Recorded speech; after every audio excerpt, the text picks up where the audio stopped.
इंसान की कहानी कैसे पूरे देश की कहानी बन सकती है।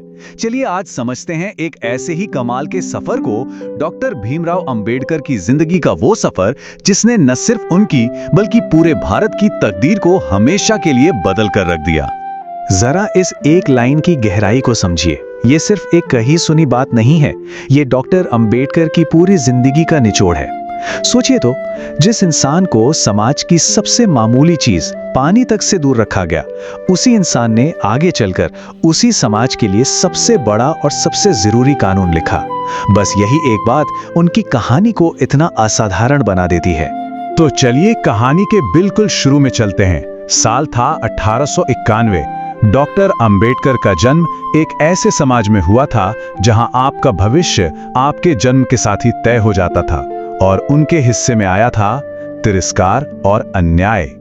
अब जरा इन फर्कों को देखिए। ये सिर्फ नियम नहीं थे, ये हर रोज दिए जाने वाले जख्म थे।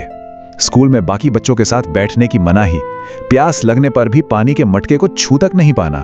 सोच कर देखिए, एक छोटे बच्चे के दिमाग पर इन सब बातों का कितना गहरा असर हुआ होगा।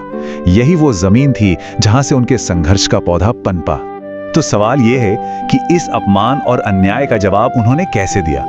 हिंसा से नहीं, नफरत से भी नहीं, बल्कि एक ऐसे रास्ते से जिसकी शायद किसी ने उम्मीद भी नहीं की थी।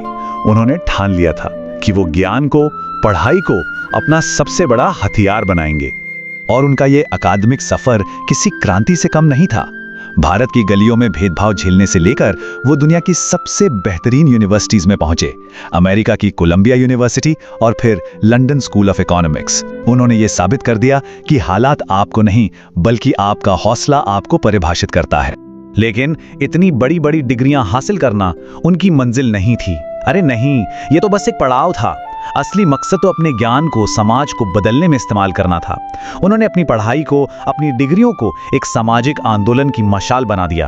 और यहीं पर उनकी रणनीति की खूबसूरती दिखती है। उन्होंने 3 शब्दों का एक सीधा साधा मंत्र दिया: शिक्षित बनो, संघर्ष करो और संगठित रहो। देखिए, ये सिर्फ एक नारा नहीं था, ये सदियों से दबे कुचले समाज के लिए आजादी का पूरा रोड मैप था। मतलब पहले ज्ञान से खुद को जगाओ, फिर अपने हक के लिए आवाज उठाओ और आखिर में ताकत हासिल करने के लिए एक साथ आ जाओ।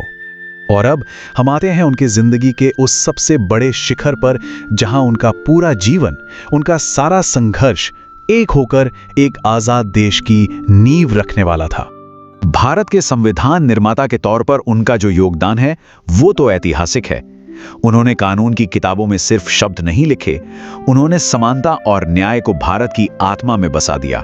सोचिए, जिस इंसान को बचपन में सबसे अलग बिठाया गया, उसी ने यह पक्का किया कि कानून की नजर में अब से देश का हर नागरिक बराबर होगा।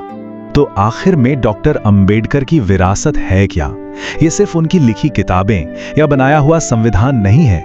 उनकी विरासत एक सोच है, एक हिम्मत है, एक प्रेरणा है जो आज भी जिंदा है। उनका पूरा जीवन इस बात का जीता जागता सबूत है कि अगर इरादे मजबूत हों और मेहनत में कोई कमी ना हो तो दुनिया की कोई भी दीवार गिराई जा सकती है। उनकी कहानी हमें यही सिखाती है कि हमारी शुरुआत चाहे कितनी भी मुश्किल क्यों ना हो, हम अपनी कहानी का अंत खुद लिख सकते हैं। डॉक्टर अंबेडकर का जीवन सिर्फ एक जीवनी नहीं है, ये अपने आप में एक सवाल भी है। ये हम सबसे पूछता है कि अन्याय के खिलाफ खड़े होने, समानता के लिए लड़ने और एक बेहतर भविष्य बनाने के लिए आखिर क्या कीमत चुकानी पड़ती है और कितनी हिम्मत चाहिए होती है।